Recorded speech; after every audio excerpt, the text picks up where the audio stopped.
How do I meet my soulmate? How do I move on from heartbreak? Does my dream relationship even exist? Are dating apps the only way I can meet people?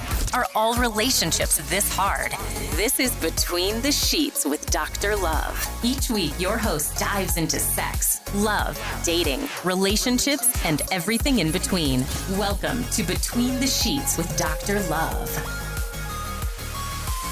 Hello and welcome to Season 3 of Between the Sheets with me, Dr. Love. Join me this season as we navigate love, relationships and life with very special guests. Get ready to laugh, cry and connect.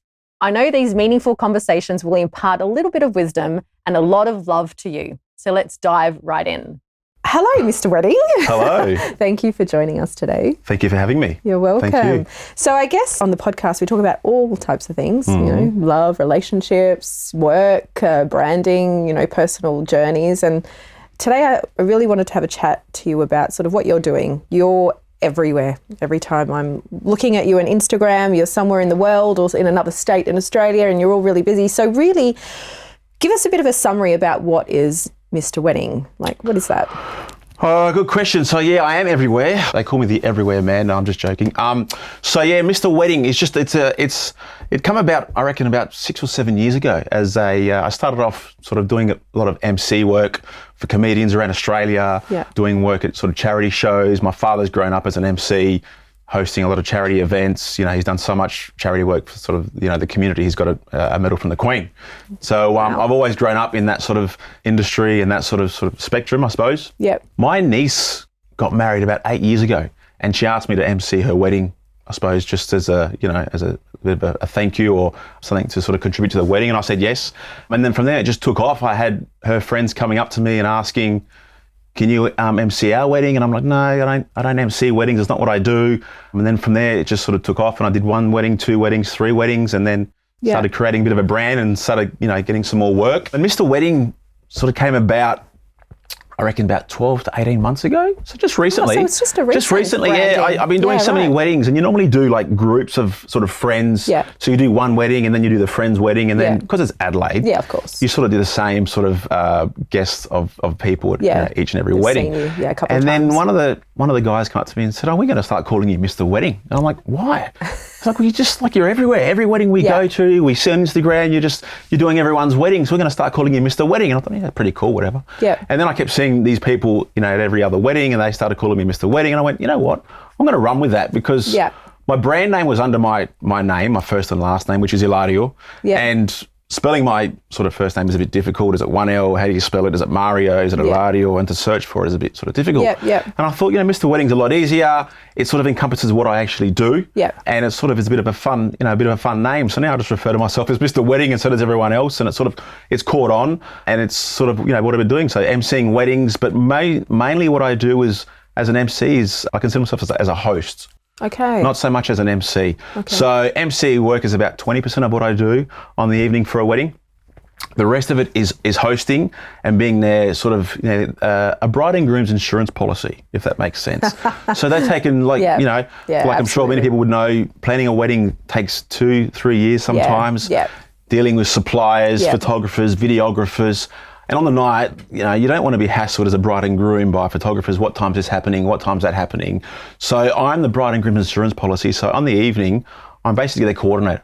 Right. So I coordinate the whole evening on their behalf, the suppliers, the timings of all the first dances, all the formalities, the speeches, and I also look after them personally with their drinks, the in-laws, so they really can just hand over the agenda for the night and say, hey, this is what it needs to look like, so and you just execute, make sure it happens. Exactly right. Yeah, it's like an event coordinator, but for the actual evening of the wedding. So I manage it all, look after all the guests, make sure they all know what's going on, liaise with the venue, liaise with other suppliers, just take away all that pressure and all that stress from the bride and groom. So I love how your name came about. It was quite organic. I think actually mine came about the same way. It was just in, therapy circles for years. And then I did a radio stint and they were like, you're like the love doctor. I love that. And I was like, I'm taking it. Yeah. And then it was, Dr. Love, and then I just ran with it, and it stayed ever since. It works. Really true to your brand. Like, Yeah. it really just encapsulates everything I do, just like Mr. Wedding pretty much speaks for itself. Yeah. What were you doing before that, though? Because this is... So before that, I do a lot of work with comedians around Australia. As I said before, a couple of comedians that were sort of known as ethnic comedians. So I do a lot of their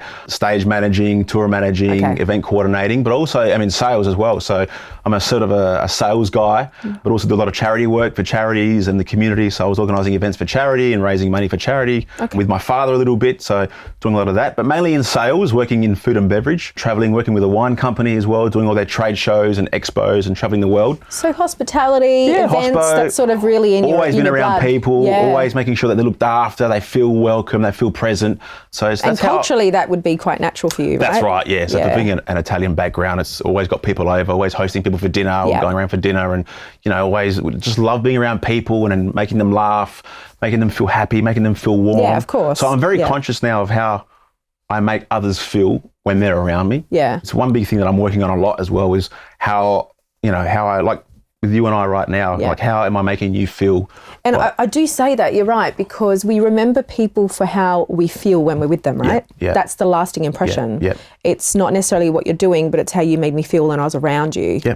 And we're seeing this even in corporate worlds. People are having like interviews and job interviews, and they might tick all the boxes and fit the criteria, but they just didn't have a good feel about them, and they just won't get the job. It's just their energy as well, So I'm very present. I try to be present. And I think Maya Angelou was a poet who said it's not, what you say, not what you do, but how you make others feel is what they'll remember about you. And I always mention that at weddings, it's not what the speech is going to say. It's not what I'm going to say. It's not what you're going to eat. It's not what you're going to dance to.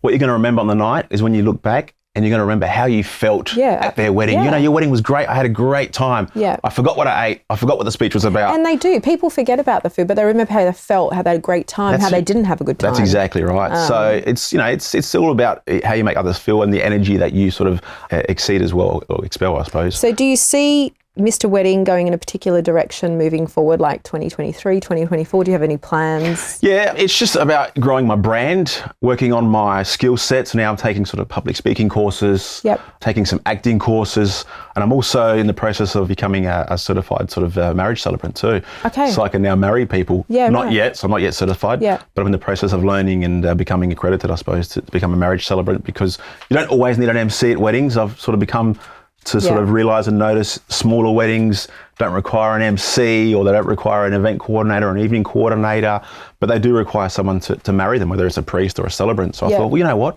People have said, why don't you become a marriage celebrant? I went, yeah, maybe.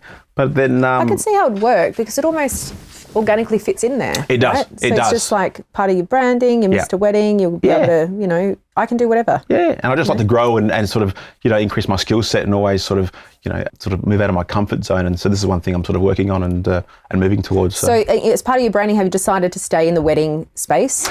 Yeah, I love the wedding space. It's fantastic. I don't have a weekend, if that makes sense. It's always, at celebrating with, 300 other strangers at someone else's wedding, which is very taxing energy-wise. Yeah. You have to be on an energy level that is the same as the bride and groom's. It's the happiest day of their life. It's their most special day they're ever going to experience, and you have to be, as their host and as their MC, on their level as well. You can't truck up to a wedding and hide behind the DJ desk and play some music and just be a bit, have a headache or be a bit fluey, or you need to be on that level, right? Yeah. So it's very taxing energy-wise. But in saying that, I'm going to continue in the wedding industry, but I do want to get into sort of more events and announcing work and some acting roles as well. So I've been doing a bit of acting recently, a couple of TV shows and a lot of TV commercials. So I'm working on that as well. But definitely staying in the wedding industry. So don't lose sight of that, because that's what's made me. And you can't sort of forget where you come from. And I think that's important, right? You've stuck to your brand, like exactly what you're doing for some time to build that name for yourself. Yeah. Have you, talking about brides and grooms, have you ever had to experience a bridezilla, or is there such thing as a groomzilla? Do you know what? There is, but I haven't actually experienced it, because I think with me, it's about managing expectations, and also being in sales, from a sales background, it's just about understanding how to communicate to bride and grooms, Yeah. what their expectations are, what they expect from me and what they expect from everyone else. So I haven't actually experienced anything, brides sort of losing their mind or going crazy on the night. I've always I get a bit of background on the bride and groom, whether it's from other suppliers or other sort of family members before I go and speak to the bride and groom, because every wedding I do, it's all personal. It's all, bespoke. It's all, so I meet with the bride and groom. We have a coffee. We have a glass of wine. Yeah. We sit down for 2 hours, speak about how they met, their future, their honeymoon, all those kind of things. But I do get a bit of background before I meet with them. Whether I ring up other suppliers and, and some other suppliers go, she's a bit crazy. She's a bit full on. She wants all this stuff. So I know going into the meeting, I already expect it, but I also am able to manage their expectations and sort of, use them a little bit to my skill set to calm them down and, making sure they understand that it's all good. I've got everything covered. You need to relax on the night. Just enjoy yourself. Well, if you're the person they know they can hand stuff over to, that you're almost like a relief, right? Yeah, exactly right. Let me just give it to you and handle it. Yeah, and leave it with me. Yeah, I mean, I know I do that to some of my staff members. Yeah. Just hand it over. Yeah, and you've not got mentioning to. Any names, but, I'm just like, can you please deal with it? Yeah, and you've not got to enjoy the evening if you don't allow someone else to take that responsibility. And I always tell bride and grooms before their wedding, the night's going to go like this. You're going to say hello to me at 5:30 on the evening before you walk in, and before you know it, it's going to be midnight, and it's time for you to leave. So one thing I make a point of at every wedding, once sort of the bride and groom walk in and everyone's sort of settled and relaxed and they're all sitting down and eating, I'll go up to the bride and groom on the bridal table and I'll just whisper in their ear, just stop what you're doing, take a look now at all your family and friends who are here for you, and just take this moment in right now. Just even 30 seconds or 10 seconds. Just stop. Because they're constantly thinking, what's next? Speeches, what's next? First dance, and they're not actually taking in the present moment. So I just make sure that they're aware. Just take it in, because it's never going to happen again. In my work, when I've seen newlyweds, a lot of the time the brides can turn around and say to me, I don't actually remember the day. Yeah. They remember snippets, and it's almost like they're so chaotic to make it so perfect or make sure everyone's okay that they actually have forgotten to be in the moment. Yeah. They've forgotten to take a breath and go, hang on, this is my actual wedding day. Look at my dress. Look, it's amazing. Yeah. My husband's right next to me, and look at the family I'm celebrating with and my friends. They don't take that time to do that. And it's really unfortunate because they spend so much time and investment in building up just for this one day, and they go, I don't really remember until I look at the photos. Yeah, you're 100% right. And that's something I've learned just through experience and through time doing weddings. I always make a follow-up phone call to the bride and groom the week after the wedding. How was your night? Did you enjoy yourself? And initially I started getting the feedback of, we don't remember a thing. We don't remember anything. We just remember being so tired. Just remember walking in, and that's the last thing we remember. So I've made it a point for me to touch base with the bride and groom during the evening, so they have that, even if it's a snippet of just that 30 seconds of looking at, I remember that, looking out to my guests and, seeing everyone, all my family and friends there and smiling at us while we cut the cake, just something. Yeah. Because initially they weren't remembering anything. So, and that was a lot of feedback consistently from each and every bride and groom, is I don't remember a thing. Yeah, I found the same thing. Yeah. I guess talking about brides and grooms and love. Yes. I do notice it. You are around a lot. So you're in Europe recently, and Melbourne and Sydney, and back in Adelaide. Yes. But I don't know if I've ever seen another part. Is there a relationship for you at the moment? Are you seeing somebody? Well, Mr. Wedding currently is single, very much so, and has been for a few years. Yeah. So my last relationship was probably about 4 or 5 years ago, and that was a bit of a nightmare story for me. That's for another episode. Yeah, it's a fun story. What's the standout from that relationship? And you don't have to go too deep. Sure. But when you look at that relationship, you say that's another story. Every story has a plot line, right? Mm-hmm. Every story has a beginning, middle, and end, and every story has a learning. Mm-hmm. And if you had to look back on that relationship in reflection, can you see what actually went wrong? And what I think it was learned? me putting on my sort of rose-coloured glasses. Yeah.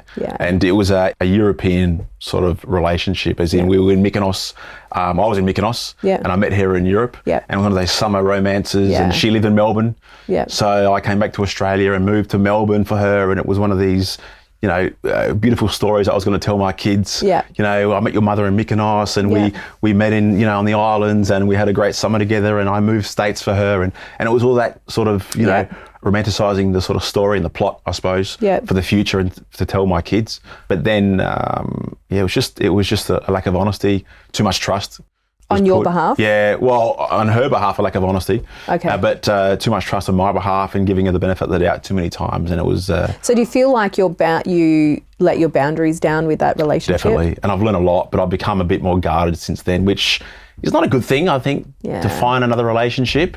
I think you need to be vulnerable and allow yourself to allow someone else to come into your into your circle. But I'm still learning how to do that. So well, it's hard because you've had some pain, right? You've had some pain around relationships. Definitely. So it's when you've had some trust issues, especially because you're quite not for man and woman, both in relationship, when you've gone down the path of trusting somebody and they've turned around and broken your trust, and then you give them another go or the benefit of the doubt, even though your gut's saying, hey, it's not right, but your head's like, just let's do this, maybe, or your heart's saying one more time. And you put yourself in that position of vulnerability and then you get shot down again. Sure. You're like, I don't want to be in that position ever again. Correct. Yeah. And so finding the next person, you are guarded. But the thing is about being guarded is that you rip yourself off from pleasure. Mm-hmm. Right? You're like, I'd rather be safe than be happy. I agree, 100%. Yeah. And I'm experiencing that right now. So I think it's opportunity cost, I suppose. What are you giving up in order to gain? Or what are you losing? What are you losing? Because what are you gaining, really? Yeah. Because to put up a wall takes energy. A lot of energy. If you're not naturally guarded, you are then spending energy guarding yourself while you're doing life.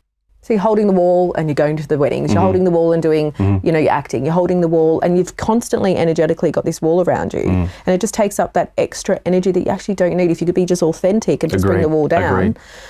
And what we do is we have this transference with a past relationship. We had trauma, we had hurt, we had pain, and then we transfer it to the next relationship going, well, don't know if I can trust you. Whereas the person that comes up next has nothing to do with the past relationship. Like, how's it my fault, So don't bleed on me from a wound that you got from somebody else. Yeah.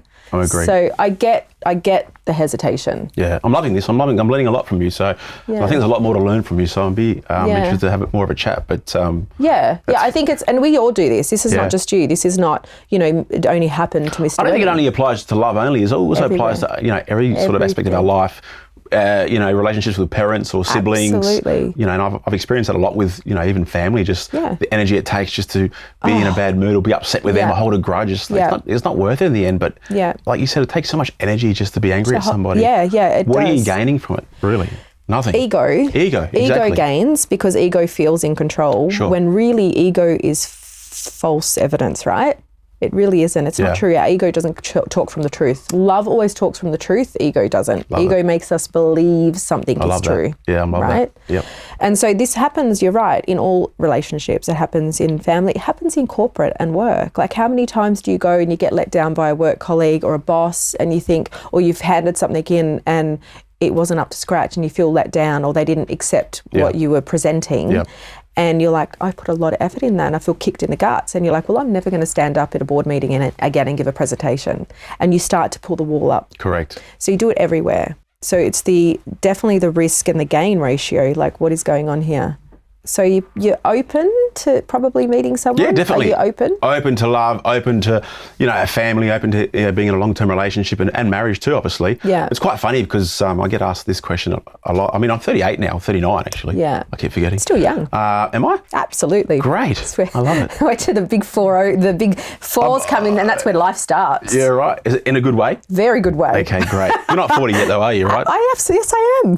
Are you really? Yes. Oh my God. It's a secret. Yeah, right. We'll keep it between you and I. But and it's funny you say that because I get a lot from people at weddings that I sort of the old Italian ladies or whatever.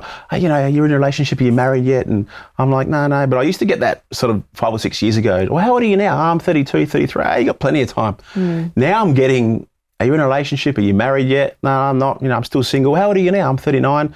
And I'm getting, instead of you got plenty of time, I'm getting maybe it's time you start to settle down. What's wrong? Why aren't you married? Or what's going on? And then, your parents Yeah. might be, your parents want you to get married. My parents, how does that How does that come on to me? But so I'm getting that a lot now, and it's funny. And I do speak about at weddings me being single, and I do it for two reasons, because it creates a bit of a good story, but also I get to find out who's single at weddings too. So I'm available. Yeah. So anyone listening to the podcast, DM me. I'll screen the dates. I'm doing that with most of my guests on the show. What are you doing? Though. They're actually, I'm like, send me a DM if you want to date Mr. Wedding. And yes, I love that idea. I love that idea. He's cute. He looks good in pink, and he's an Aries, and he's available. Yeah. Aries is a good sign, right? Is that a good I'm sign? an Aries. I think Do two Aries we're match up? What's the story with two Aries? How does that work? We're pretty fiery. Yeah? It's good. Is that a good thing? Can be. Okay, I like this. I like where this is hang on a going. minute. Where are you going with that? I like where this is going, eh? Hey. Mr. Wedding. Hey.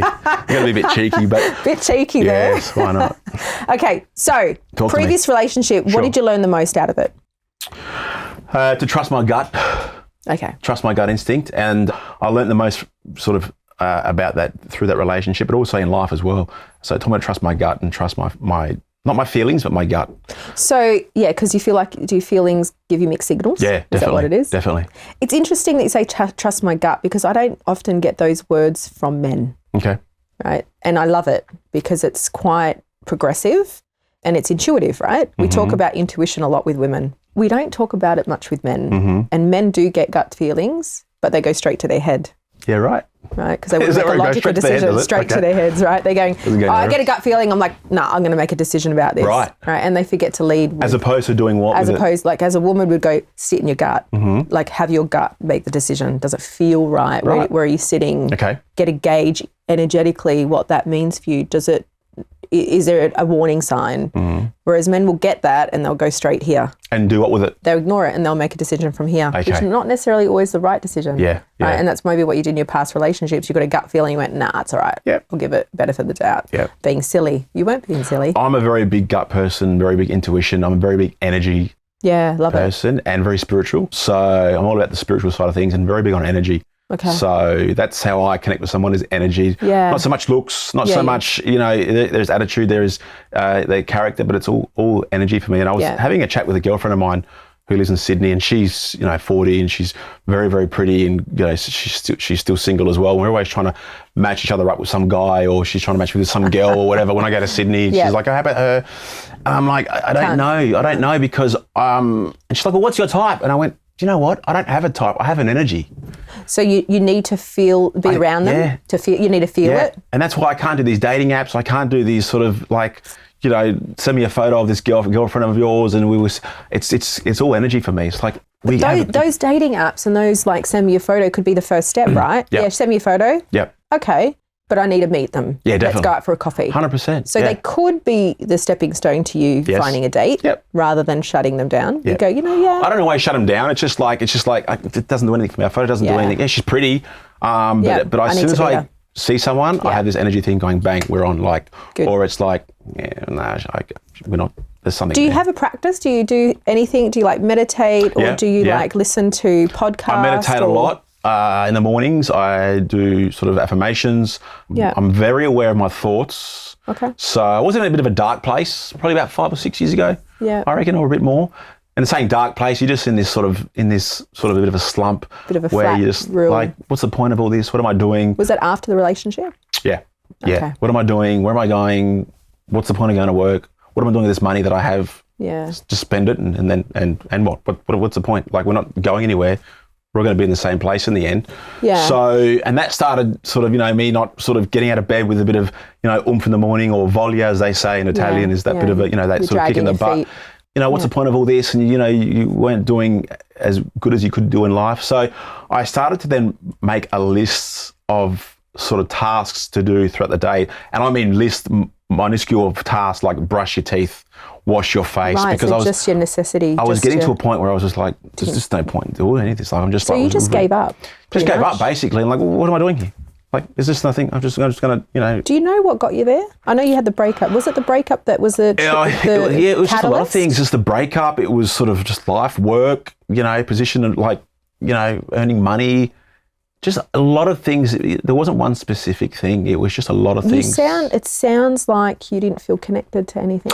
I had no connection. Even my family, I was like, I don't really know these people. Yeah, sounds like you were really disconnected. I don't really know anyone. Like, yeah, they're my brothers and sisters. I've got 3 sisters, and they're all older. I'm surrounded by women in my family. I've got 7 nieces.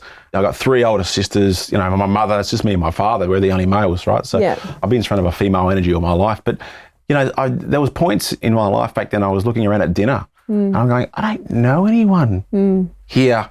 I know you because you're my mother. But my I don't know you. But I don't on a soul have level. that connection anymore. Yeah. Like, I could just walk away from this table and not even care. Like, it was, you know, there was nothing bad like suicidal or those kind of thoughts. It was nothing that bad, but to the point where I then started realising, you know, I was stopped watching sort of TV news and reading newspapers. I don't do any of that anymore. Yeah. I refuse to watch the news. I refuse to sort of get sucked into that sort of the dialogue of that, obviously. So every morning I'd put my headphones on straight away and listen to some sort of, you know, a positive energy sort of YouTube, either a podcast or some video on YouTube. It's, you know, old music from when I was growing up as a kid, just to bring back those good memories and feelings. Okay. So yeah, I do meditate. Conscious. Yeah. A lot of training at the gym, a lot of high intensity stuff, weight training, you know, getting out and going for walks.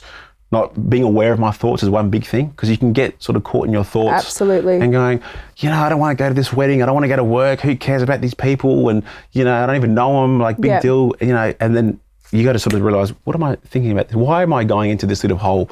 What's making me go there? Let's snap out of it. Yeah. And then I start talking physically, not mentally, but physically speaking positive words, because then I believe it. You know, you then hear it as well. Yeah. And it goes back into your And I think we all do that. It's like when we are thinking about ourselves and, what am I getting out of this? Like when we go to, what am I getting out of this? This is some stranger celebrating their wedding. What's in it for me? Yeah. But if when we flip the switch and we say, well, how am I contributing to them having a great night and having a beautiful memory, then the motivation changes. Love it. Yeah. Yeah. That's exactly right. So I wonder if after the breakup, you went through that flat bit, was it a bit of a disappointment that the ideas that you had about your future had now gone? Yeah.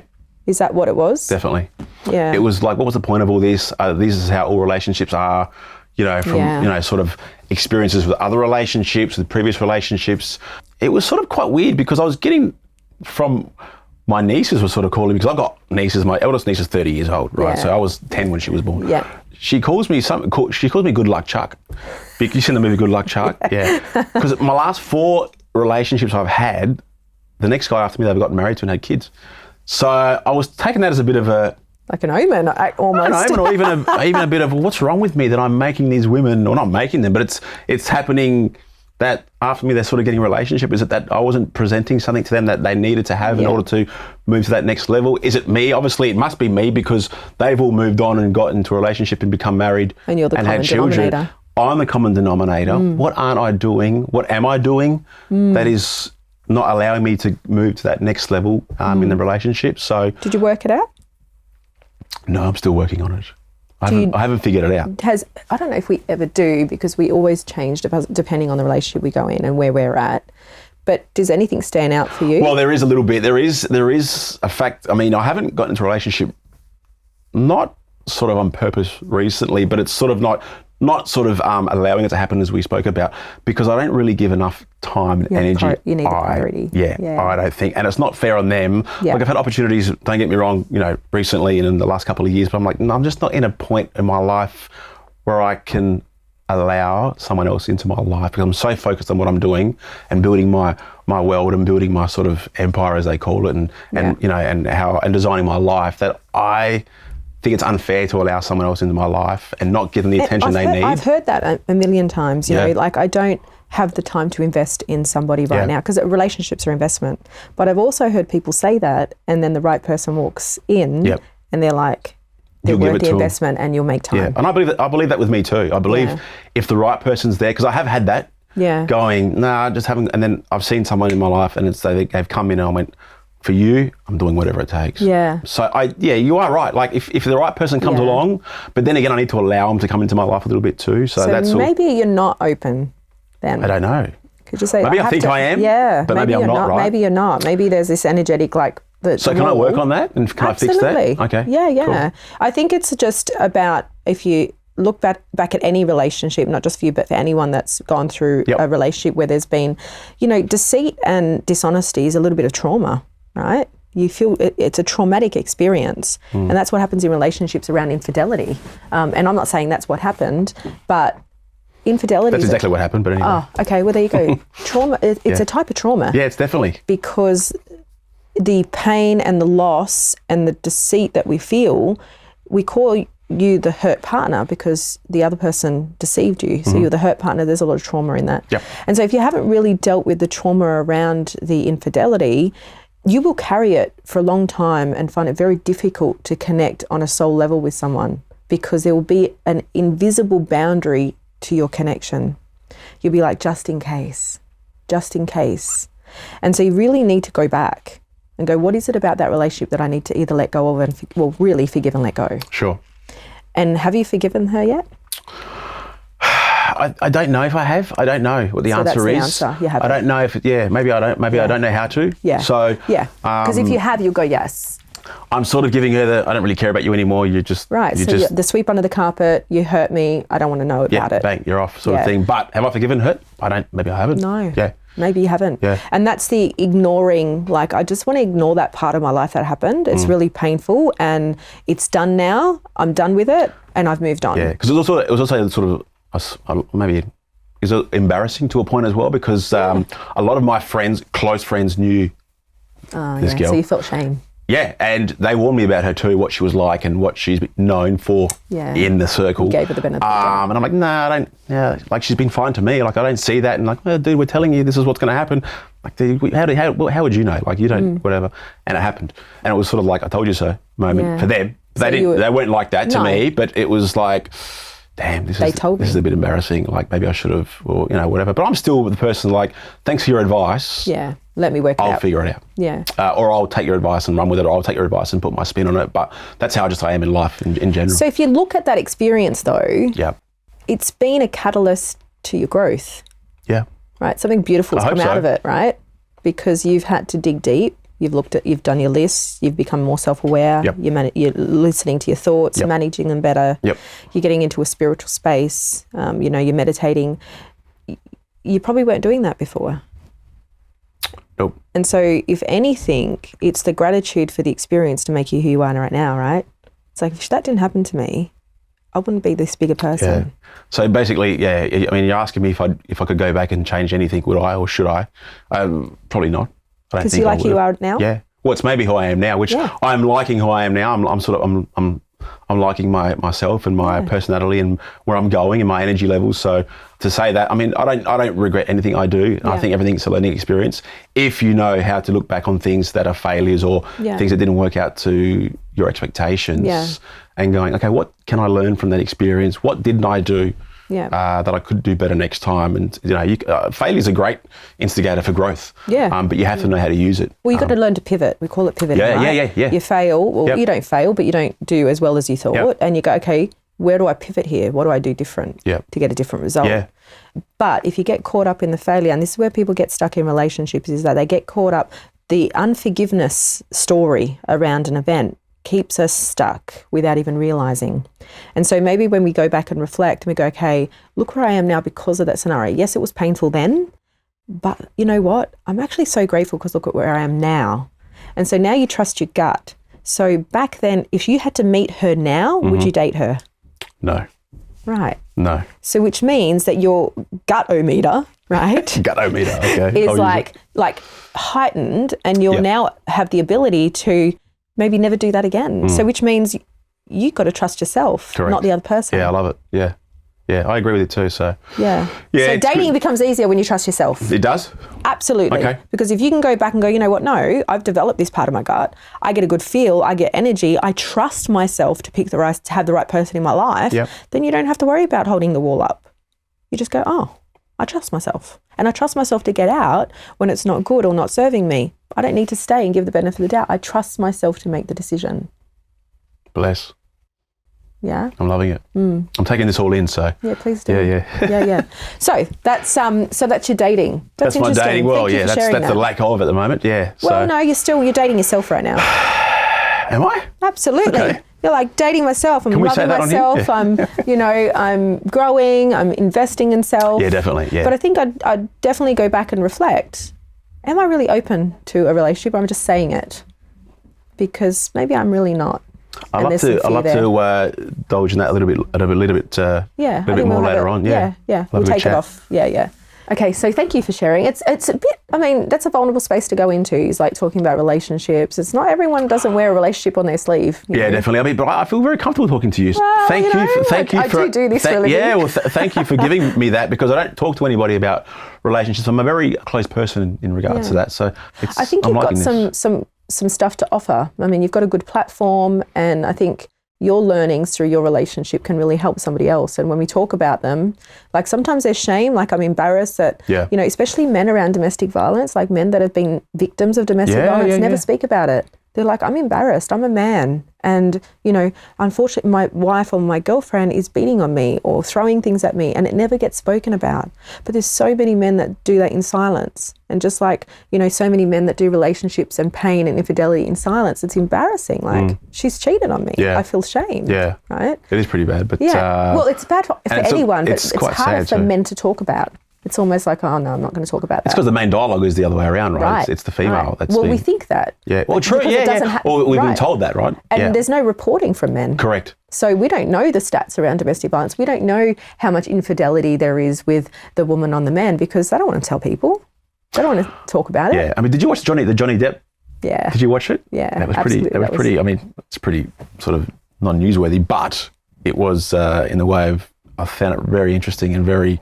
How did you feel about that, watching that? I had a lot of different opinions at different times, and I don't like to judge something that's so televised, because I don't really get the truth. Correct. I know that it was in court, but it's so sensationalised, and there's so many conversations about the event and the intricacies of it. Like Amber Heard presenting, and there's a lot of drugs involved, and people not, there's mental health issues. It's just so complex for me to be able to have an opinion. Yep. But there was two schools of thought with that. There was, Johnny Depp being a victim of domestic violence and Amber being the aggressor. And then the other conversation about Amber being controlled and the coercive control that no one saw from Johnny Depp. Yeah. Which was not physically violent, which was emotionally. Yeah. And professionally as well, right? Right. So there was two dialogues going on there. So I couldn't say to you one was better than the other. I think both have a conversation. I just feel like we could talk about that for a long time. But yeah, so that flagged a lot around domestic violence and men, definitely, because it was all over media. It was a good thing in regards to, the court case aside, it was sort of shining a light more on that domestic violence can happen to men as well. Yeah, and which it I does. thought was great. And I see men present to me, like in a clinic, in a therapy session, that they're devastated because they're finding themselves in this position that they never thought they would be in. And they would never harm a woman, so they don't know how to handle it. How do I do this? Like, how do I stop her? So on that note, though, yes, we do want to talk about what I do want you to is talk about you. If you had to reflect back on life and your former self, my former self, and it doesn't have to be a young 10-year-old. It can be yourself as a teenager or going through some struggle. What you know now, like what advice could you give to yourself? Piece of advice to give to my younger self was just take action in regards to just life in general. So take action. There was a lot of times when I was younger that I would overthink a lot of things. I would sort of break a lot of things down as in regards to making a decision. If I do this, that's going to happen. If I don't do that, that's going to happen. Just take action. For me, action is key, and building momentum in life for anything, with professionally, in a relationship, and that even means going up to the girl and asking her out. Yeah. For a drink, or asking her out on that date. Is just take action, because I mean, that's the only way you're going to sort of find out in life. And that's the only way. It's what the things you don't do is what, it's a very common saying, but I believe it to be true to the nth degree. It's what you regret is the things that you don't do rather than what you do. The things you don't do are the things you regret, not the things you do. Right? I was just reading a book by Mel Robbins, and she talks about the 5-second rule. 5-second rule, yeah. That's what she talks about, right? She talks about, it's the action that you need to do. You don't have to like how you feel doing the action, right? Yeah. And she talks about this in the morning. You're never going to like it. I hate going to exercise in the morning. Yeah. I don't like it. I'm not a morning person, but it doesn't mean I don't do it. Yeah. And she has that 5-second rule. She counts back from 5, 4, 3, 2, 1. She goes, after 1, there's nowhere to go. I can't keep counting. Bang. But if you do it the other way, 1, 2, 3, 4, 5, like you can just keep go going 6, up. Yeah, right. And I read her book actually as well, and that's come from. She said that she was watching a NASA a launch. The launch when she was asleep, and she just the rocket was going off. She was and then bang, it had to go, and that's what. And it counts down. Yeah. And so, and I used to use that when I was talking to you about my list and stuff like that. That was one of my techniques, and it does work. Yeah. I don't use it now as such because I'm more sort of... Well, it's probably habitual now, like correct. you learnt the behaviour. Just get up and get it. Like my alarm goes off, bang, get up and go. Don't put it on snooze. But yeah, taking action is one big thing. Just do it. With it, to a calculated degree. Like, don't just go and sort of do something that's illegal or criminal activity. But something that's helpful. But something that that's going to be helpful. Go to the gym, go ask a girl out a date, go for the job interview, apply for that job, send that email, make that phone call, answer that phone call. Just do it. So you say get out of your head and just get into the action. You just move into action, and then you you're not in your head as much, but you're more in momentum. Yeah. Okay. Right? And that's worked for me. I think it works for a lot of people as well, just taking action, because then you're going to sit on it and regret it. Why? And I had this, and I'm a victim to it, not a victim, a guilty of it, I suppose, is I had to make a phone call yesterday, and I put it up for 3 days, and I was just doing my head in I couldn't sleep. It was only a simple phone call, just to ring up and just organise a meeting with somebody else. But I had supposed to do it on Monday, and I put it off, and I put it off, and I put it off, and I ended up making it yesterday. But for 3 days, one phone call that took me 35 seconds to make was just in my head and just creating And look at the cost benefit, right? What it cost you, 3 days of anguish. Yeah. When you could have just had 35-second call and had the 3 days of not being in that angst. Yep. So for me, one piece of advice is just take action. And I think that works in regards to anything, in any aspect of life, whether it's love, relationships, family, work, professionally, is just go and do it, because you're going to get a result either way, good or bad. But then you have to know how to take that result and move forward, whether it's, so you know where you're going next. Yeah. Yep. Okay. Yep. Well, thank you for joining me today. It was a pleasure having you. Thank you for having me. I have a question for you, though. Yeah, go for it. If, this is all sort of in theory, if we ever sort of go out and get a drink and then we sort of get married... Right? You and I? Are we talking about you and I right now? Yeah, you and I. Okay. Do I then become Dr. Wedding? Or you become, you can't Is that what happens? Dr. Love because Dr. Well, I missed the weddings. How do I progress to... Do you progress to the next level? How do I get my PhD? Okay, so do we... Can I marry into that? Okay, so if we're talking action, you get there first, then you make the decision. Yeah, right. So what does that mean? What does that mean, like, taking action? So, Mr. Wedding, that's the end of the podcast. Oh, my God. I thought I was on. Thanks for having me. Thank you so much. Thanks for coming on. Thank you so much. No worries. Thank you. Thank you to our sponsors, Sexyland, Australia's largest range of fun for adults, and Cassandra Mamone for designing timeless pieces of jewellery that encapsulate classic design and modern inspiration. All advice given on the podcast is general in nature, and if you need a tailored approach to your wellness journey, reach out to the incredible team at Sonare Wellness for both traditional and alternative therapies. We acknowledge and pay our respect to the traditional custodians of the land that we gather on. We respect and value their past, present, and ongoing connection to the land, sea, and skies. Thanks for listening to the podcast with Dr. Love. For all show notes and resources mentioned in this episode, head to www.drlove.com. That's DRLURVE.com. Got a question for Dr. Love? Email her at ask@dr.love.com. Love the show? Remember to subscribe on your favorite podcast app. Leave us a review or share it with your friends. Thanks for listening, lovers. We'll see you on the next episode. This is Between the Sheets with Dr. Love.